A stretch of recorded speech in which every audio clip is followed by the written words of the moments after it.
Saudara-saudara,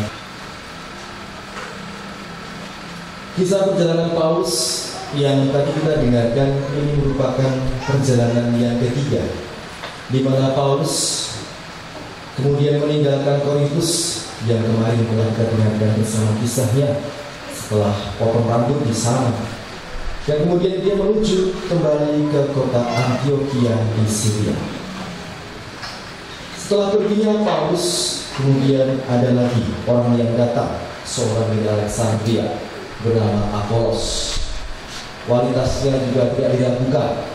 Dia juga termasuk orang yang menguasai kitab suci, sama seperti Paulus. Kisah perjalanan Apolos ini juga menjadi bentuk dan tanda nyata kehadiran Roh Kudus yang selalu menyertai para murid, juga orang-orang yang mewartakan jalan Tuhan, orang-orang yang mewartakan Kristus Sang Mesias. Ditegaskan bahwa setibanya di Akhaya, Apolos oleh kasih karunia Allah menjadi seorang yang sangat berguna bagi orang-orang yang percaya, sebab dengan tak jemu-jemunya ia membantah orang-orang Yahudi di muka umum dan membuktikan dari kitab suci bahwa Yesus adalah Mesias. Dalam kutipan berikut yang lain kita juga akan mendengarkan bahwa Paulus menanam, Apolos menyiram. Ada bentuk kerjasama dan juga gayung bersambut di antara kedua orang yang mewartakan Kristus ini.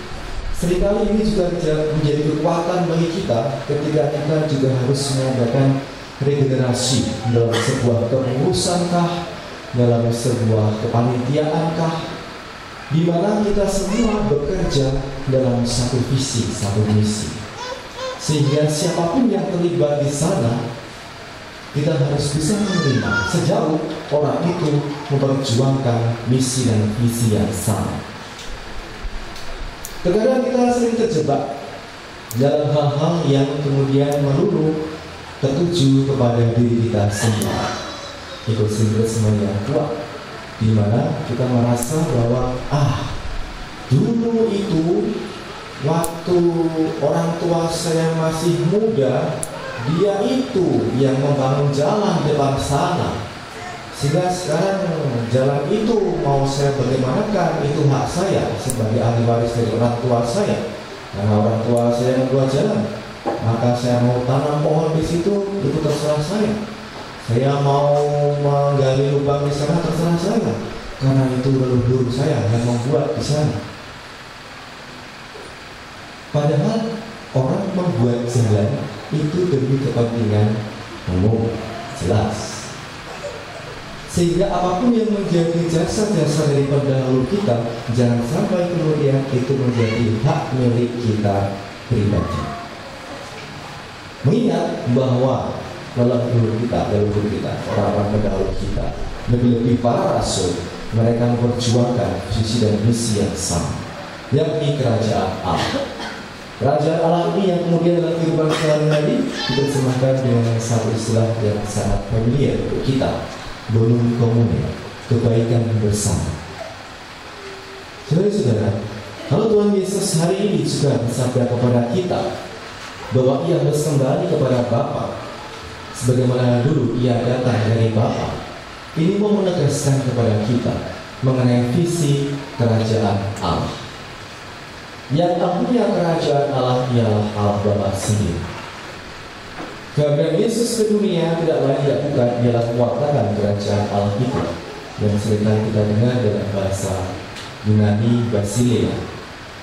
Dan kerajaan Allah ini pula yang kemudian terjadi atau terpenuhi di dalam diri Tuhan Yesus. Maka tugas para murid ialah mewartakan Kristus, sang kepenuhan kerajaan Allah itu sendiri, agar semua murid dan juga kita yang hadir di tempat ini, orang-orang yang percaya, orang-orang yang mengimani Kristus, sungguh-sungguh nantinya kelak dapat berkumpul kembali dalam kerajaan surga yang ada. Roh Kudus, Sang Penolong, Sang Penghibur, Dialah yang selalu menyertai kita. Yesus sendiri juga mengatakan bahwa apapun yang kita minta, maka akan diberikan kepada kita.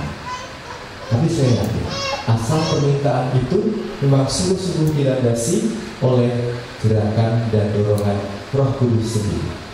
Kalau kita minta oleh karena gerakan dan dorongan roh jahat, saya yakin Tuhan tidak akan melakukan.